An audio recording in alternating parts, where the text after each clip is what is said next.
আমি আজকে রান্না করব বাঁশপাতার চাপা শুটকি দিয়ে পটল। হ্যালো এভরিওয়ান, আসসালামু আলাইকুম।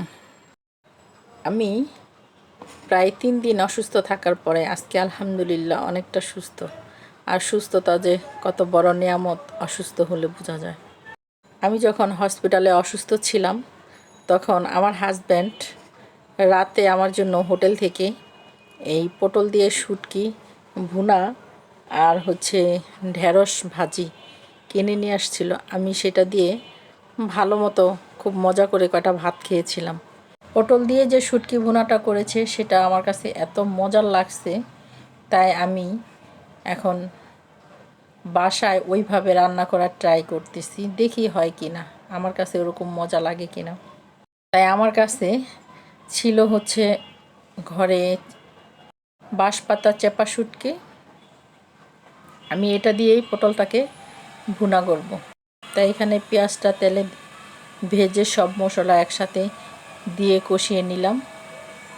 এখন মশলাটা কষিয়ে তারপরে আমি শুটকিটাকে দিয়ে দিব এই কষানো মশলার মধ্যে। শুটকি আমার ঘরে কেউ খায় না, আমি একাই খাই, এজন্য অল্প পরিমাণেই রান্না করব। তাই শুটকিটা দিয়ে এখন ভালো করে কষিয়ে নিব। ওষুধ আর স্যালাইন নিতে নিতে মুখের স্বাদ মনে হয় নষ্ট হয়ে গেছে, কিন্তু ওই মুহূর্তে শুটকি ভুনাটা দিয়ে খুব মজা করে ভাত খেয়েছিলাম। আমার এখনও মনে হয় সেই স্বাদটা জিহ্বায় লেগে আছে। তাই এখন এই শুটকি কষানোর মধ্যে দিয়ে দিলাম পটলগুলো দিয়ে ভালো করে নেড়ে চেড়ে কষিয়ে আমি অপেক্ষা করব তেল ওঠা না পর্যন্ত। আজকে আরেকটা ভালো কথা বলি, আমি আজকে রান্না করতেছি মাটির হাঁড়িতে।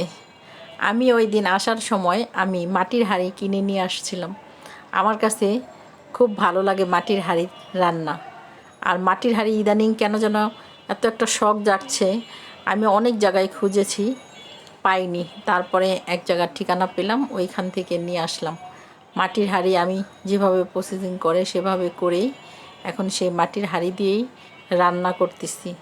আমার কাছে মাটির হাঁড়ি দিয়ে রান্না করার নতুন এক অনুভূতি, ভালোই লাগছে, খারাপ লাগে না। এবং তরকারিটাও অনেক মজা হয়েছে, একেবারে যেমন চেয়েছিলাম ঠিক তেমনই, খুবই মজা হয়েছে। এখন এটা কি মাটির হাঁড়ির জন্য মজা হয়েছে নাকি বুঝতে পারলাম না, তবে এখন থেকে ট্রাই করব মাটির হাঁড়িতেই রান্না করতে। আমি আবারও যাব, আমি আরও কয়েকটা হাঁড়ি কিনে নিয়ে আসব। এর আগে অনেক আপুদের কাছ থেকে শুনেছি যারা মাটির হাঁড়িতে রান্না করে যে একবার যদি অভ্যাস হয়ে যায় তাহলে আর মাটির হাঁড়ি ছাড়া অন্য কোনো হাঁড়ি দিয়ে রান্না করার ইচ্ছাই জাগবে না। কিন্তু আমার অবস্থা তো দেখি তাই। আর তরকারি মাটির হাঁড়ির খেয়ে আমি সত্যিই প্রেমে পড়ে গেছি। আমার কাছে মনে হচ্ছে যে আমি আর কোনো অন্য হাঁড়ি দিয়ে রান্না করব না, আমি এখন থেকে মাটির হাঁড়ি দিয়েই রান্না করব। মাটির হাঁড়িগুলো দেখতে যেমন সুন্দর, রান্নাও খুব মজার। তবে এগুলি প্রসেসিং করে নিতে হয়, আমিও করে নিয়েছি। দেখতে দেখতে আমার রান্নাও প্রায় শেষের দিকে। আমার শুটকি বোনা হয়ে গেল, এখন আমি এটা দিয়ে ভাত খাবো।